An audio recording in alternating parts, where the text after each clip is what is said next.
This is the TAF Hub, a show brought to you by TAF Africa Global to educate you on real estate matters, to mentor you and inspire you. After 48 years of working and also traveling all over the world, I am ready to share my experience with you, especially those young ones who follow me for inspiration. Good evening, everyone. I hope you all had a productive week and you are ready to recharge your battery before Monday. Personally, I take Mondays very seriously and it sets me up for the week. Fasten your seatbelt for this new episode of TAF Hub, where we are honored in TAF City by an IFC delegation visit. What is IFC? The International Finance Corporation, or IFC, was founded back in 1956 with a bold idea that the private sector is essential to development. Since then, we've become the largest international institution focused on the private sector in emerging markets, delivering more than $285 billion in financing across the developing world. And that's helped people in more than 100 countries by creating jobs, raising living standards, and building a better future. Well, what it really boils down to is ending poverty. And we do that by investing in sustainable private enterprises in emerging markets. Loans, equity investments, trade financing, advisory services, these are just some of the financial products we offer. And these help companies to grow, to deliver services, and to gain better access to capital markets.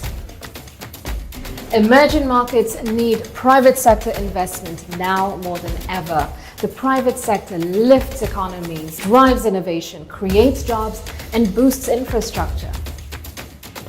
Well, our strategy, IFC 3.0, has two major pillars: to create markets and opportunities and bring in more private investment to countries that need it the most. COVID-19, climate change, inequality, conflict, developing countries face urgent challenges. We believe the private sector can help play an important role in solving some of these issues, and we're here to help make it happen.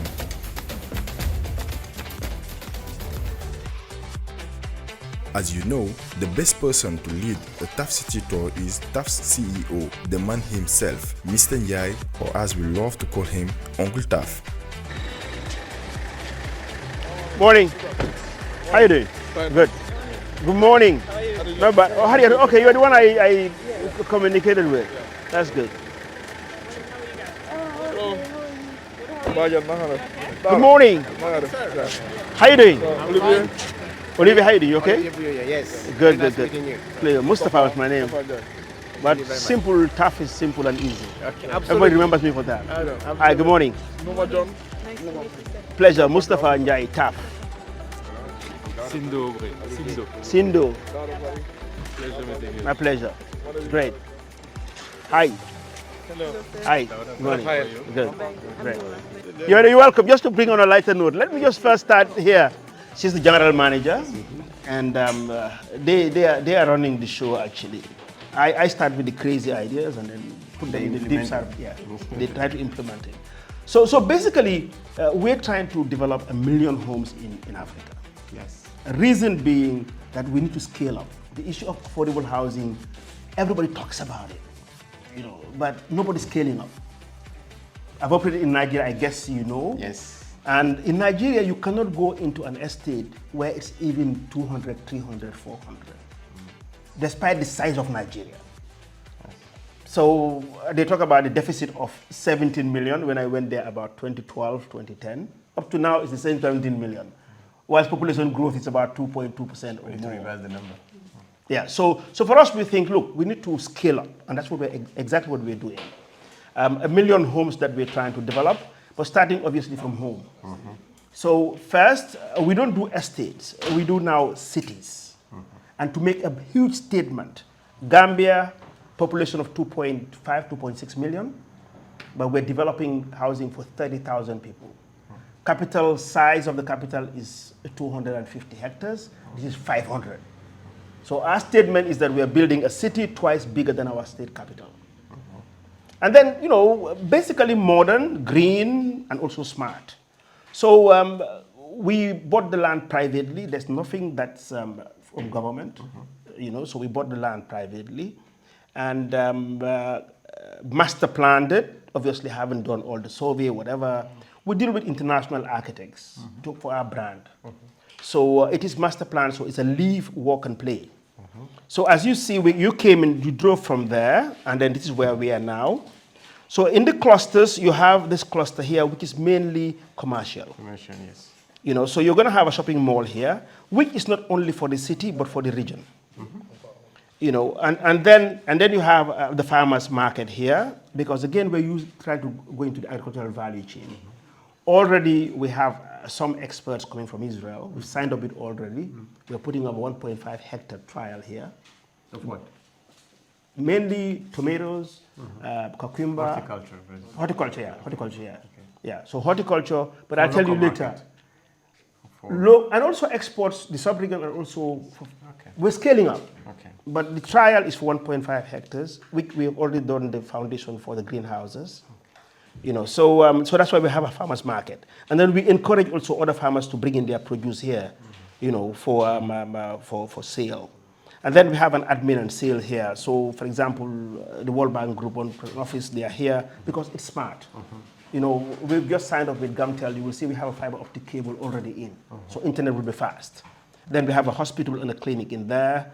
We've signed up with a group of Africans in the diaspora, you know, who are setting up here already. They're starting with our TAF twins. We're building something by Canifing. Okay.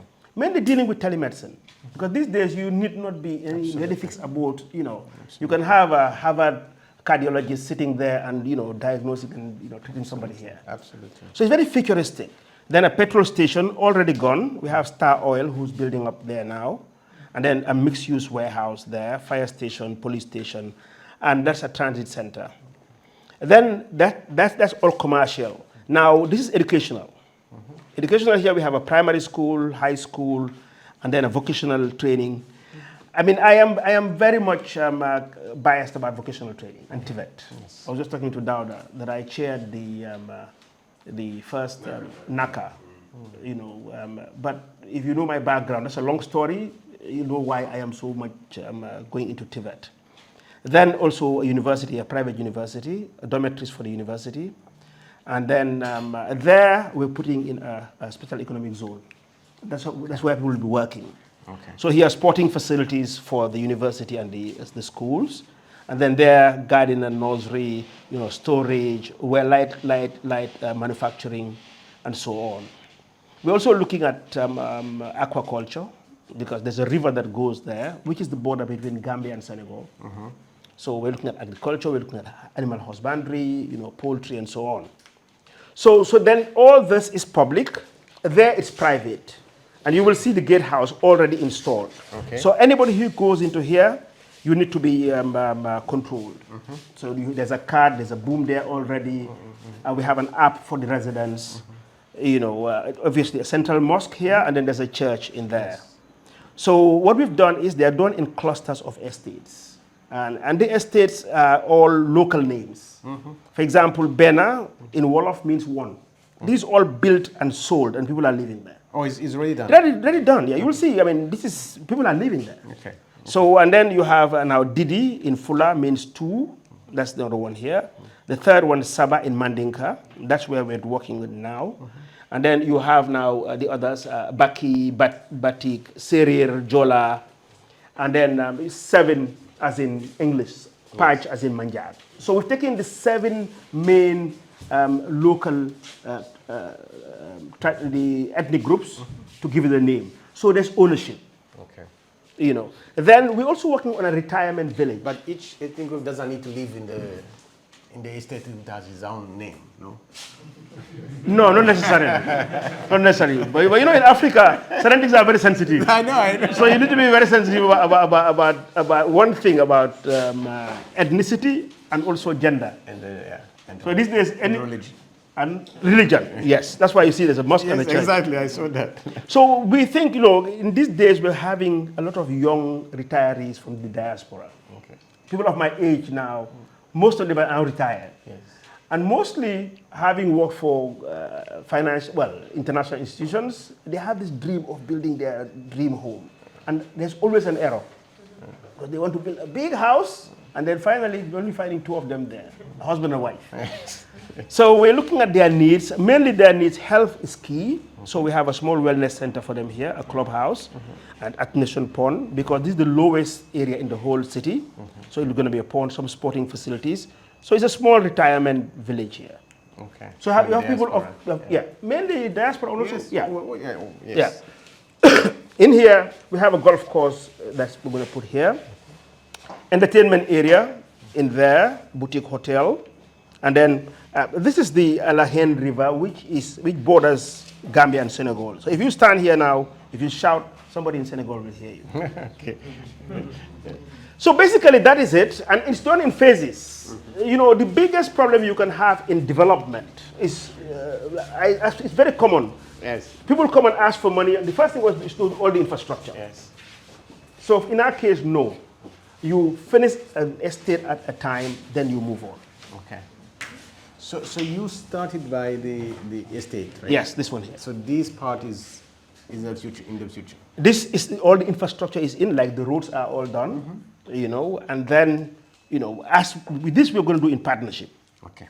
It's not only by us. Yes, absolutely. So if somebody comes into education, we say, okay, fine, we have the land, we can build, And that's then- your area, yes. let's partner and you build it. Okay. If you want to do a clinic, same. Yes. Yeah. Absolutely. And this the total is 5,000 in all of them. No, this is only a third of it. This is a third of it. Yeah, this is a third of it. This is about 1,500 units. Okay. That's going to be here. Okay. It's only one third. So it's 1,500. And how big is the land here? The land here is about 150 hectares. 150 hectares. Yes. Okay. Okay. Do you consider this in phase one? Phase one, yeah. But within phase one also we have the different phases, yeah. Yes. Oh, that's Yeah. very smart. But we sell off plan. Yes. And how has been the collaboration with the local banks? I know you sit on Trust Bank board, but the other banks. I used to. You used Not to? now. Oh, we have to update our. I've moved away from all sitting on boards. I used to sit on a lot of boards, so now I've just. But are the commercial banks receptive? Yeah, we have a supporting relationship. to We relationship with provide Trust Bank. mortgages and- Yes. Okay. Trust Bank with GTB, EcoBank. But Trust Bank is more active. Okay. Initially, when it started, it worked very well. Okay. Yeah. You said initially. So Yeah. You know, again, there's a lot of reasons why. You know, this was around 2017 after when Jammeh went. You know, so quite a number of Gambians were thinking of buying homes back. Okay. You know, and again, the world is not the same since then. COVID, Ukraine, you know, absolutely. so the world has changed. Absolutely. Impressive. Thank you very much. Thank you so much. Thank you very much. Any other question, or shall we just go inside, then you'll see the reality? Yes. So we took the tuk-tuk. No, you know. Yes, Are you sure? Yes. Yes. All right. Absolutely. I have a big surprise for you. Yes. Tell me. I met your dad. Oh, did you? Yes. Where? In Burundi. Oh no. When was it? 1995 or 94, 95, 96. Okay. Yeah. Interesting. Yeah. It's a very small world. In a small world. Very And he small gave me his book at the time. He wrote a book. There's a book. Yes. Yes. I don't remember that. Okay. So when I saw your name, It's bringing memories. yeah. When I saw your name, I said, oh, he must be from Burundi. You know, I mean, I've been to 36 African countries. I love traveling in Africa. So what were you doing in Burundi? I was a member of what they call the West African Enterprise Network, which grew up to be the African Enterprise Network. Okay. I was one of the pioneers. Okay. So quickly, this is where the commercial area stops. So you have this huge roundabouts now. Okay. So now we're going into the educational area. Okay. So it's all fenced up. All the services are all in. Okay. You know, water is in. We do solar. All these are all solar lights. Okay.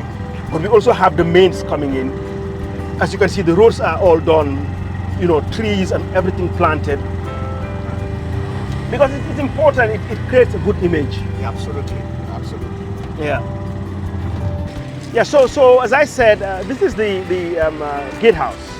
So anybody who comes in, if you're a resident, you have a card. You put the boom there, and then you go through. There's no controls. And then if you're a visitor, you come through here. If you're coming to visit and I am leaving here, you will call me up, obviously. I will call them, then give you a code, and then you come in with your ID, then you're cleared, so you drive in. And then we are putting a control also in each of the estates. So you can only go to the estate that's designated. You cannot, permitted to go to Benna and then you go to Didi. So again, security is key. Is it because security is a problem, or just because? No, it's not a problem, but you have to think about it. Okay. In the future, security is key all over the world. Yes. Security, you have to. That's true. I lived in Port Harcourt, and so I have this thing about security in my mind. Everything is about security. Yeah. So this is, you have all the controls here. You're going to have cameras, installed everywhere. So this will be the control room. How many houses? How many units are they building now? Here ready, it's about 60, and then over there about 80, which is all sold out. And now that's Saba, the one that we are working on now. All sold out. So the model is you develop and people acquire. No, people bring money first and then we develop. Yes. Okay. So off plan. Off plan. Okay. Off plan sales. Okay. And then, but you don't hold any units. No. But also we've discovered that if you hold units, you can sell fast. Okay. Because some people will come and say, look, I don't want to wait, this is what I want.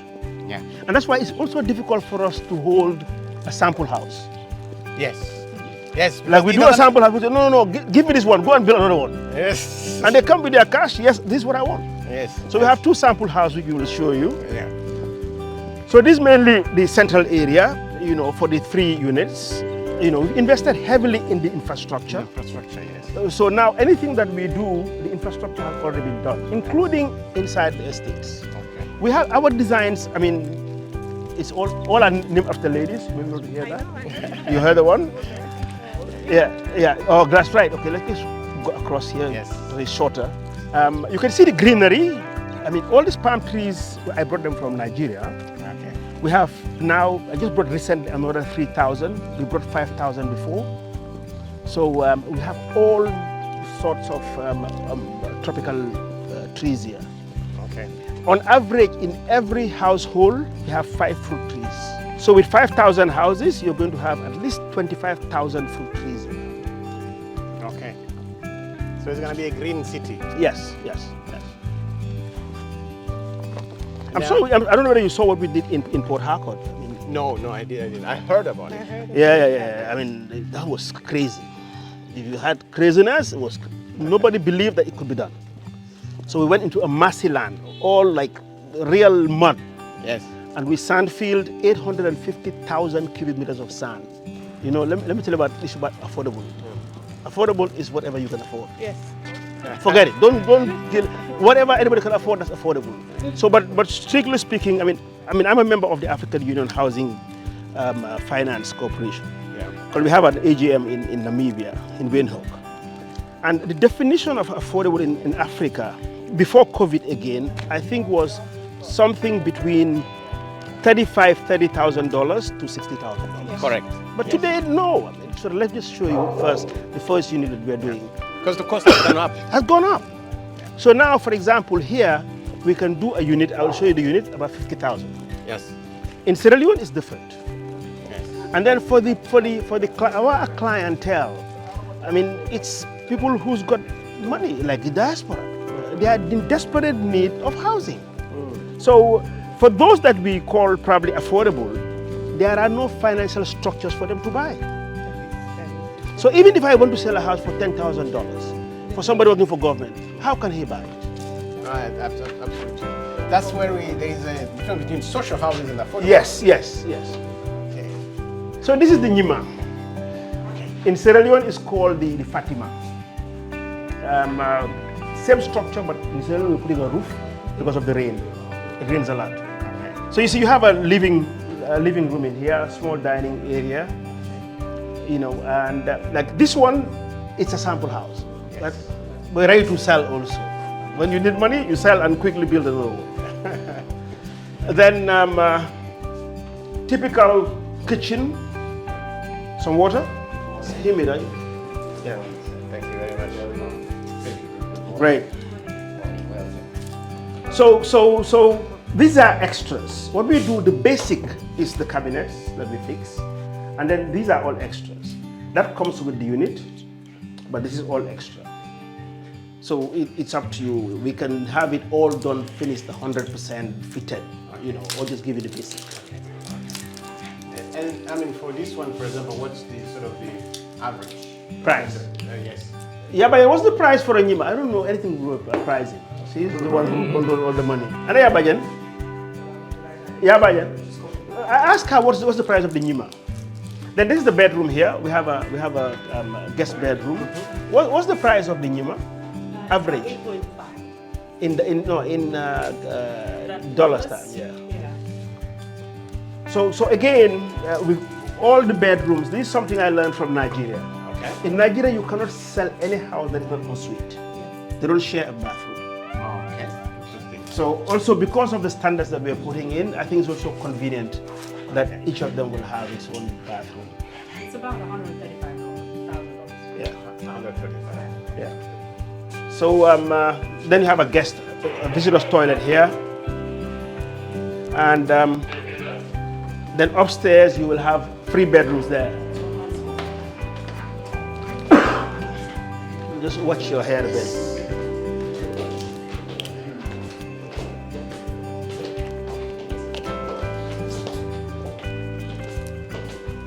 So a bedroom ensuite for maybe boys and then for girls and then the parents here. So the parents will make it a bit bigger, then a dresser in here and the bathroom in there. This is quality Yeah. house. But this is the standard for all our houses. We don't go below this. The size can be different, like this is the biggest, but we have some we're doing for 49 square meters, 2 bedrooms, 7 by 7. And it's getting sold, people are buying it. Yes, mainly diaspora. And now Gambia is seeing a lot of non-Gambians from the diaspora settling here. Like we have somebody who's from Guyana and he works online. So a place like this works so well for him. As long as he's got internet, he's fine. It's fine, absolutely. So we're seeing a lot of that in this country. But this is very modern. I mean, typically you will just have, very Senegalese or Gambian with some firewood, charcoal, and with a chimney. It happens. Yeah. But you see, for us, we're just addressing a demand. Yes. This is the Nafi. Also, it's one of our sample houses. Very, very popular, very common. Okay. Smaller than the one you just Yes, smaller than. There's even one smaller than this one. So a 3 bedroom, but it's ideal. It's ideal for families. Ooh, wow, this is lovely, cool. It's climate change. So living room, dining in here, and then you have your kitchen in here. Again, you see smaller, compact, but same facilities, same quality.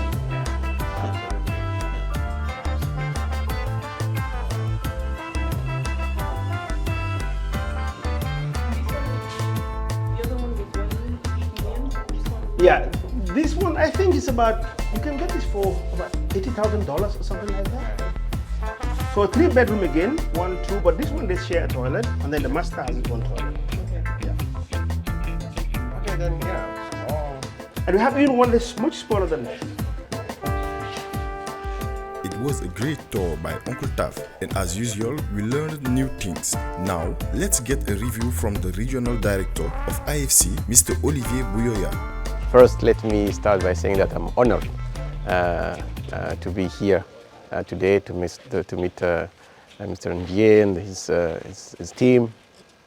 So IFC is the entity from the World Bank Group that has been mandated to support private sector development. As a World Bank entity, IFC is actually owned by all of us, including Gambians. And we are present in Gambia, we have a team on the ground. I have been honored to lead the IFC activities in the West Africa. I'm based in Dakar, and this is my first time in the Gambia. And my first visit, we arrived yesterday, the first visit is actually to TAF City. The reason is simple. All our countries today have a huge deficit on housing, whether it's social and affordable. We have a growing population. Our cities are expanding. We need to build more houses for our people. Second, we have learned from mistakes and experience in the past that today, for this type of development to take place, we need to work with the private sector. As a World Bank institution, we have a very strong and trusted relationship with the government generally, with the government of Gambia, and they have been asking us to really expand our activities in the Gambia in strategic sectors, and housing, it's one of them. So it's only natural that we come here to see the development at TAF City, and also to meet with the entrepreneurs, with those people who are actually carrying that vision. And talking about my impression, it's impressive. I was telling, it's not because he's sitting next to me. I was telling him that there are many people in Africa that have the vision, the ambition, and they want to do this. Unfortunately, there are very few who have the execution capacity aligned with the vision. And to put it very simply, we want to be part of that journey. So we are starting a partnership with the group. We want to support their projects in the Gambia. We want to support their projects in Sierra Leone. We want to support their projects wherever they want to go, because we believe, and this is a very, very important message, we believe that today's African problems have to be solved by Africans, and they have the solutions, and we are here just to support and to bring whatever expertise and support that we can bring from our institution. Well, first, let me start by thanking Mr. Olivier Buyoya, who is the regional director for IFC, for taking time off his busy schedule together with his team to visit and making TAF City the first stop on their trip. We are honored that you've come to visit us, and also for the kind words that you have said. We're quite privileged. We've dealt with IFC. We've tried to enter into a relationship for quite a while, but I've been assured, I'll put this on camera, that this is the final one to nail the final nail in the coffin. And we're confident that we're getting there. Yes, my passion for housing obviously goes a very long way. I mean, TAF Africa Global is the pioneer for private housing development in the Gambia. And we have now been in business for almost 34 years. I have been doing construction and related businesses for almost 48 years now. So when people look at me, they ask, how old are you? But I just started too early. It's a passion for me, but apart from a passion, it's a business. I mean, it's an opportunity that it's waiting for somebody to tap into. We need to look at few examples. When banking was very difficult in Nigeria, with a population of today 200 million, a lot of people thought there was no money to be made in certain category of people. Today, you can see what the Nigerians have done in banking. Same thing with telco. You can see cell phones everywhere. So it's the same thing in housing. I think affordable housing and social housing, you're not doing people a favor to put a roof over their head. It's a business that is waiting to get the right partnership. In every business, you have to have the right formula. And for us, having been a doyen in this business, because as you know, we are registered in 9 African countries now. We have taught the whole continent, including your country, Burundi. Actually, I told Mr. Buyoya that I met his dad in 1996 in Bujumbura, when he was then the president of Burundi. So you can see I've seen it almost all in Africa. But there is a demand. It's a business that's waiting to be taken up, and we want to be the pioneer. we think, without blowing our own trumpet, that in this area of affordable housing, we are the biggest in sub-Saharan Africa. We have a vision to deliver 1 million homes, and we are making it a reality. So you didn't come here and we present to you some plans on paper, but you are filling it. We've seen the houses, and people are living here. So together, as a team, we think we can do it together, and we are more than willing to have a partnership as soon as yesterday. Thank you. Thank you.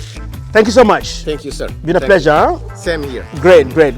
Thank you for watching this episode, and stay tuned for exciting development following the IFC visit. Until next week, please continue to like, share, and subscribe. Goodbye from all of us in TAF City, Gambia.